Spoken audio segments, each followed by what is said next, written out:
used to be a motor. Sitting right here, there's all the parts. Your alternator. Right there, tensioner for your serpentine belt.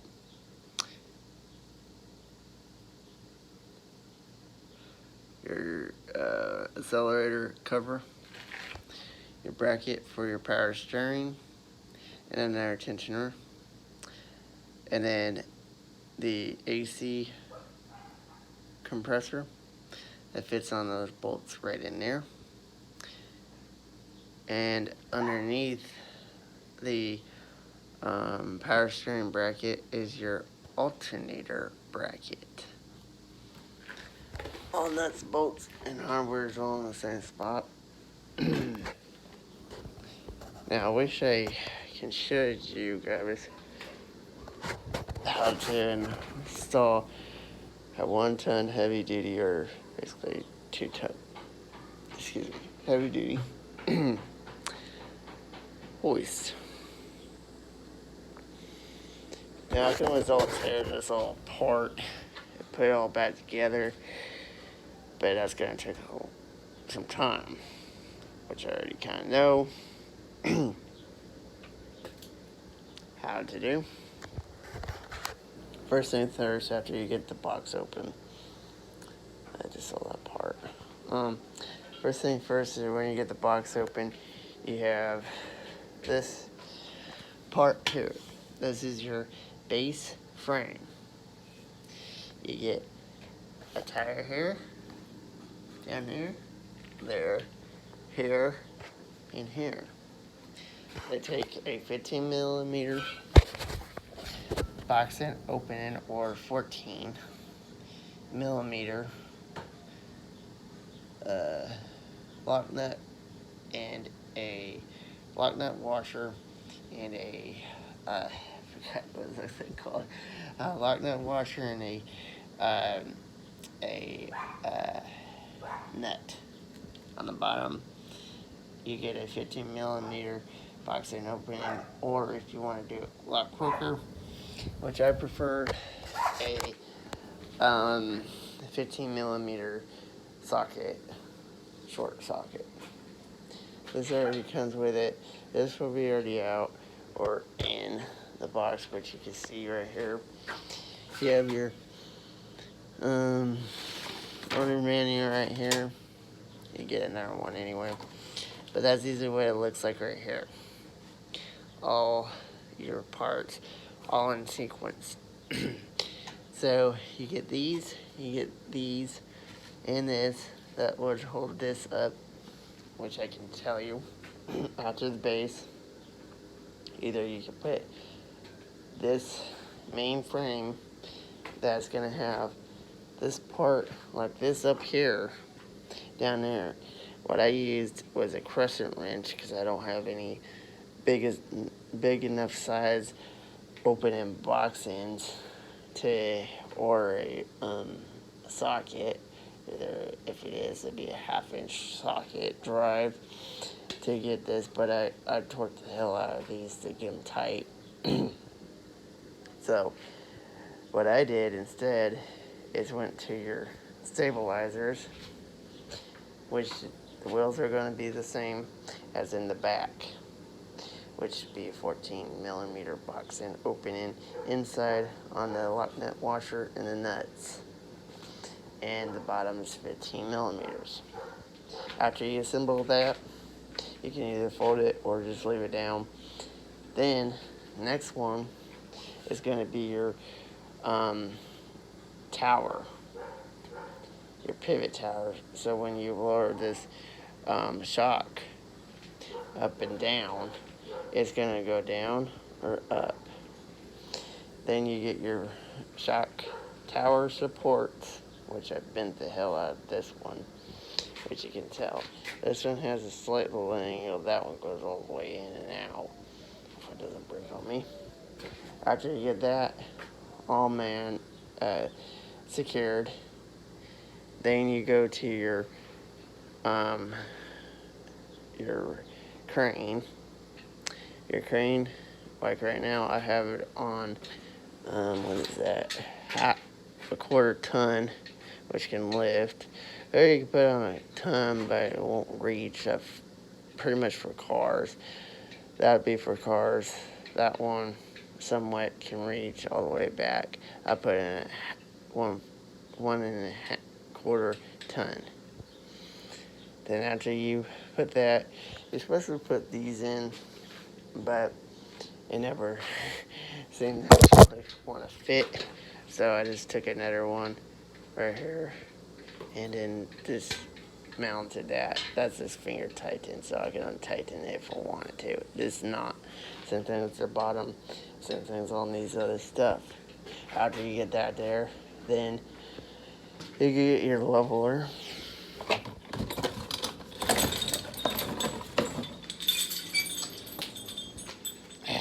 See if I can do this one-handed. Or I'm going to have to put you real quick over there. I can move this back around. Hold on a minute. Alright. So this is your leveler. It would tilt this way or this way. Either or.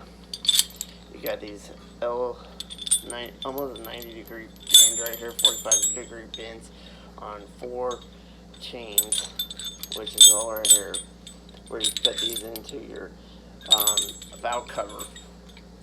So after you get it up, let's just say you want to take the engine out real quick or put a new engine in. 1 and 2, tap that on. There. Now, to demonstrate this correctly, I can pretty much, this is already locked. Just make sure to slightly turn it. Okay, it is. Get your rod into your jack.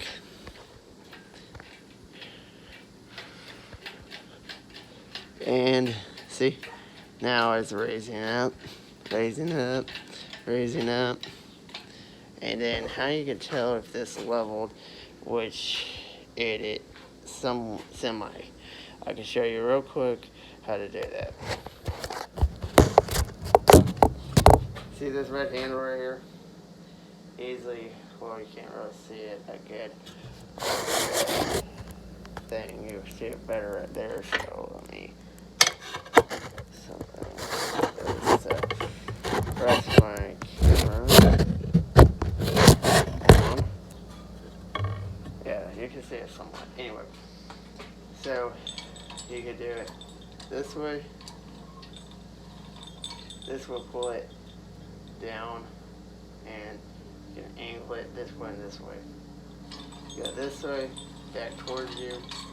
Right now it's easy. When you get something heavy on it, I don't know. So now it's tilting downhill. You grab it, you just hold it, and then you just turn it a couple times, and it's a little bit off. Back it up, and a little bit more. There. Now you can see it's leveled. That's how you mount this. This is how it'll get up even taller, but I don't want to get too tall because it's going to hit the roof. And in the same way, say if you already had an engine on this, you just put it back in, slowly let it down, and then see, oh voila, it's down back to where you need it. It's really easy to roll it around on the concrete, but it's not as good as on dirt, which we can see right here. Hello, doggies. There's an old engine, and where you hook those harnesses up to is right here. Perfect example right here. You just unscrew these, and these are H6, and if you have a 1/2 inch drive, or a, not half hitch, I meant 3/8 drive or a 1/4 inch drive, that'd be perfect. But the 1/4 inch that I have always likes to pop off all the time. So I just put it on a 3/8 drive and got an adapter. You just screw them in like that. And this is what it looks like right here with the motor. Our problem we always have is right now is trying to get these motor mounts in correctly, and these are the original bolts for it, and this is a pain in the rear job. Right now you can see the transmission down there. On the back side of your motor you have your flywheel, your torque converter that goes in. I can zoom in right down there into there, which I can go down there real quick and I can actually show you guys real quick.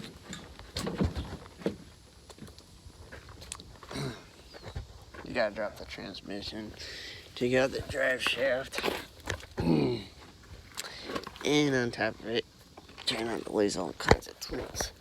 So here's your transmission leaning against two different jacks right now.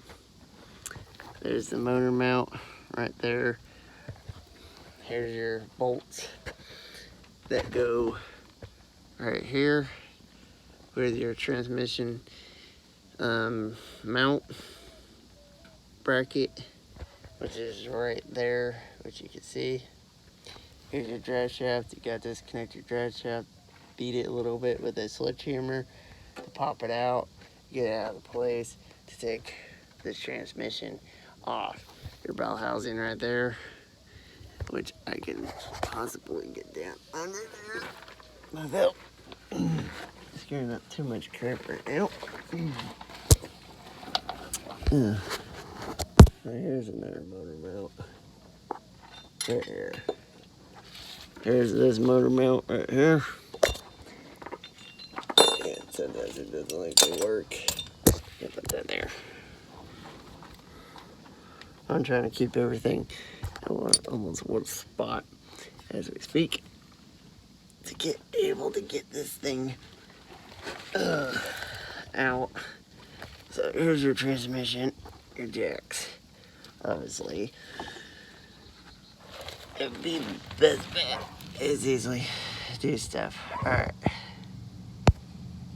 There's the back part of the torque converter, just right up there. And it's hard to get to. Right in here, you see your spindle with gears. Inside of that torque converter has the same type of gears that's inside of the bell housing unit that runs back to your drive shaft, which you can see down there, which kind of sucks.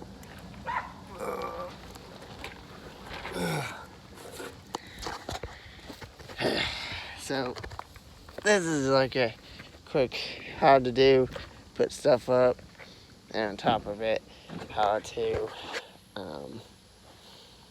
assembly stuff. See, I like to try to at least help people, but in the meantime, nobody really likes to help me. And this thing is your fuel intake, which goes right here on your new motor. And on all these wiring harnesses I push off the side, half of them go on this, underneath this, so you have to take all these back off, poke them off. After you get all this lined up, set in place the right way.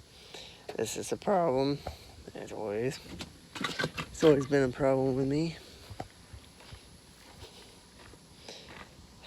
And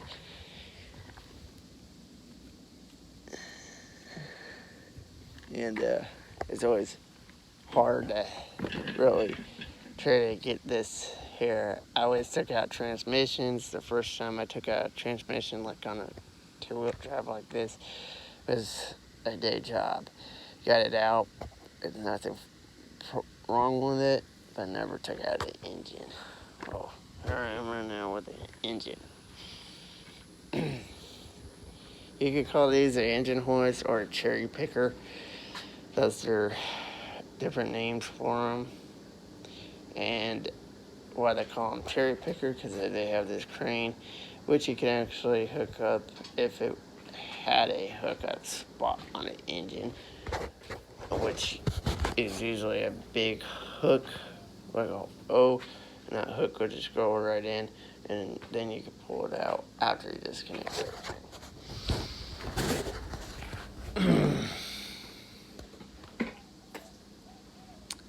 And so that's another update on the truck. Next thing is trying to get those engine mounts that I just showed you fit on the side of the engine, which is a whole bunch of bolts, but this old engine mount goes down like that far apart, and then from your thumb another one goes about this far apart, so it makes kind of like a long L shape like this. On this another mount, original mounts of that old engine that I showed you guys. Yeah, it's a pain, but I'm gonna have to figure out, okay, move it, axle, move it forward, because where I have it is actually sitting correctly. If I didn't move it some last night or whatever, it was tilting down, on the backside is up, in between is not balanced where it's sitting in there correctly. On top of it, it's hitting the backside of the firewall. Not too smart to have an engine sitting on the backside of the firewall at all. Another thing I actually did fix about 2 months ago is this. A generic power washer. What was wrong with it is my granddad, he left gasoline inside here. It corroded the bottom part of this tank. This is the original tank. And a little carburetor that's sitting right directly right here, which you could probably see the bowl of it, was clogged to bits. Everything, what I did, just got regular gasoline, switched the crap out of this one like 2 times. Then I put true fuel in it. It smoked like crazy. Made sure the spark plug, which is right here, and I put everything back together on that thing. It runs like a champ. It does. It doesn't sit there and have any problems, except for when you kind of tilt it a little bit when it's running, it turns itself off. But if you, like what I do, if it's running, grab the bottom part of it where it's sitting on the ground already. You just grab it, just bring it up that far off the ground, maybe a little bit more, and enough to just grab it and just pull it towards you. That's all you got to do. But a lot of people still saying that I should fix that right. Well, if I did, then I had to buy more parts. See, I could fix something that will at least run, and that thing does run. It still does. I could fire it up right now, but I'm not hooked up to a hoist to it, so obviously what's the use to try to fire it up right now? And run it. And you know, I got another chainsaw. Gotta get a carburetor for that little thing. It's like a weird shaped carburetor. Put that on. I'll turn around so I get rid of it. I have no use for another chainsaw because I already have a Echo 490 20-inch bar, and its pounds is about 12.5 pounds, and it throws that much momentum out, RPMs, hard. You can raise it up, lower it if you want. It's still, you know, high RPMs anyway, cut through everything if you have a sharp chain on it. I never knew how to sharpen chains right. Well, my granddad has a little chainsaw sharpener. You take the chain off, run it in, hold it there 3 seconds, it's done. And so, you guys know what they say.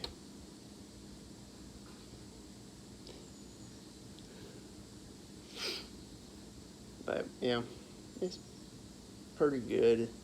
Tomorrow, probably start working on the truck again. Moving those mounts forward or backwards by hole. Switch them around by hole. And hopefully it will. I'm keeping my fingers crossed on this one because I never did this. Hopefully it sits in there perfect where the exhaust manifold pipes will sit on there and it's leveled. Not cockeyed, not over, but smooth.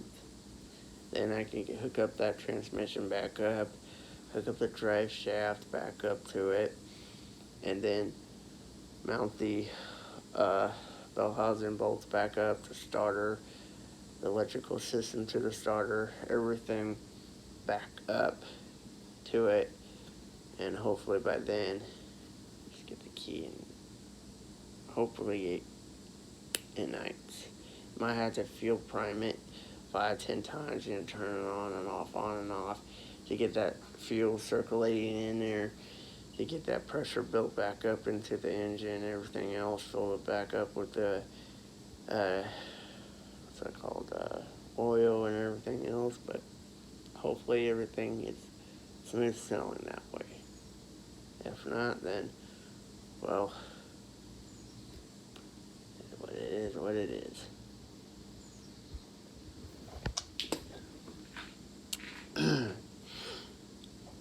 Hope everybody who's watching this has a very wonderful day or night, wherever you guys watching this. And remember, keep it simple and smart and safe. If not, you're going to hurt yourself, hurt others, whoever is helping you with whatever. Remember, keep the safety first. Second, keep smart. Don't be a smart ass about it. And keep it rolling down the road. Have a good day. Bye.